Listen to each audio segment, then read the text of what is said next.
Today on Network Africa, more bodies were pulled out of the landfill disaster in Ethiopia's capital, Addis Ababa.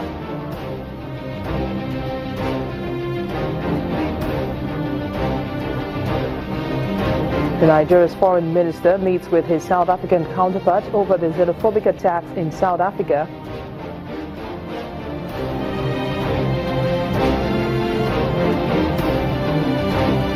Plus, the death toll rises following a devastating cyclone in Madagascar.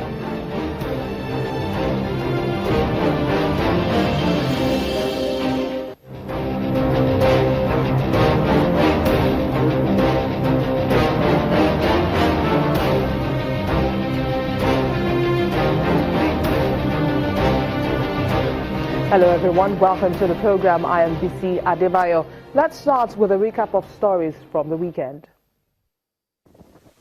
At least 38 people have been killed by Cyclone that struck Madagascar. Hit Madagascar's vanilla-producing northeastern coast, destroying roads and cutting off communications with Antahar district, which has a population of 230,000 people. More than 116,000 people have been directly affected by the cyclone, but Venti did not say how many of those were displaced or had their property damaged. Then in Ethiopia, at least 48 people, 15 of them children, were killed in a landslide at a huge garbage dump on the outskirts of Addis Ababa. Hundreds of people live on the 50-year-old Repi dump, the city's only landfill site, scavenging for food and items they can sell, such as recyclable metal. According to the city spokesman, efforts are still underway to find people still missing since the landslide late on Saturday, which destroyed 49 homes. 28 people were being treated in hospital. Elsewhere, Gabonese President Ali Bongo has offered to hold talks with opposition parties in an apparent bid to ease tensions over his contested re-election last year, but his main political rival swiftly rejected a call for dialogue. Responding to a presidency statement issued late on Friday, opposition leader Jean Ping branded the proposal for talks starting on March 28 as a masquerade and said he would not participate. Ping, a former African Union chairman, accuses Bongo of cheating in order to win re-elections in the August 2016 election and of using security forces to violently suppress protests in the weeks that followed.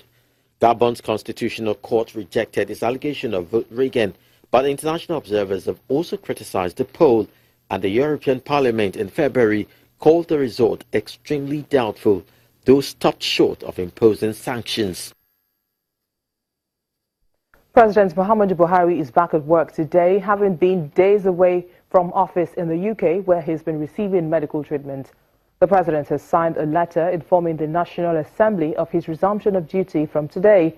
According to the president's spokesperson, Femi Adesina, the president will be briefed by the acting president on happenings and decisions while he was away.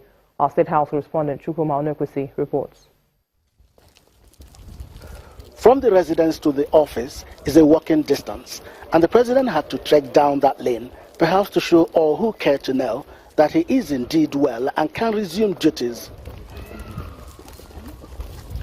Right into the office, the president's first official function is to comply with Section 145 of the 1999 Constitution, and that is to formally transmit letters to the Senate and House of Representatives intimating them that he has resumed his functions as the President of the Federal Republic of Nigeria with effect from Monday, March 13.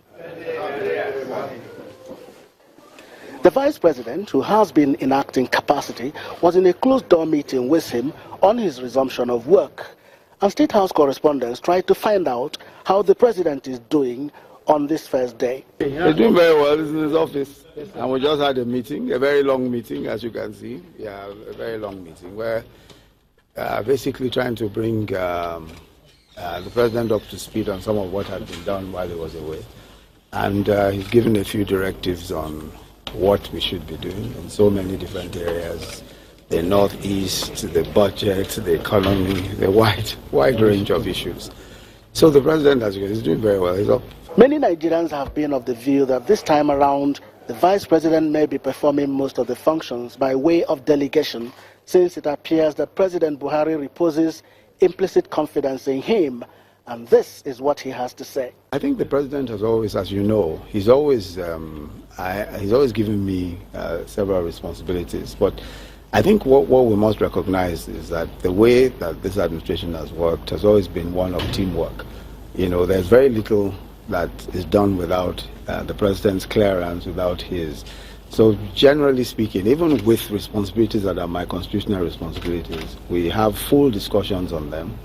We have a full agreement on all of those issues, and it's not even necessarily. I mean, delegation, yes, you know, in some cases delegation, but by and large, you know, practically everything I discuss fully with him and have his endorsement before we're able to go on and do anything at all. The Senior Special Assistant to the President on National Assembly Matters, Mr. Ita Enang, has since carried the letters for onward transmission to the National Assembly to formalize his resumption, while well-meaning Nigerians continue to wish the President well as he assumes office. Chukwuma Onwekusi, Channels Television News. Let's head on now to that all-important meeting between the foreign ministers of Nigeria and South Africa today to discuss the recent xenophobic attacks in the country. Mr. Jeffrey Onyema planned the meeting with Mrs. Nkwana Mashabani, announcing a high-powered delegation to South Africa to hold talks with relevant officials of the country over the spate of xenophobic attacks against foreigners, including Nigeria. The minister has been tweeting updates on the meeting, saying both countries are creating an early warning system to alert both governments on xenophobia and other issues. Both leaders agreed not to allow the minority to jeopardize relations between the two countries and provide a forum for South Africa and Nigeria to meet every 3 months to monitor and evaluate activities regarding their relations. Well, we hope to be speaking to our South Africa Bureau Chief over that. But before then, the mother of a 1-month-old baby has appeared at the Durban Magistrates Court, but her case has been postponed till Wednesday. A manhunt and widespread concern enveloped the nation after the mother reported that her daughter was in the back seat of her car when it was hijacked by 2 gunmen outside a shopping center in Durban last Friday. Police later found she made up the story after the baby was found with her boyfriend. Magistrates pushed the case back to Wednesday to allow police more time to compile a full charge sheet, and they also plan to take DNA samples to determine the child's paternity.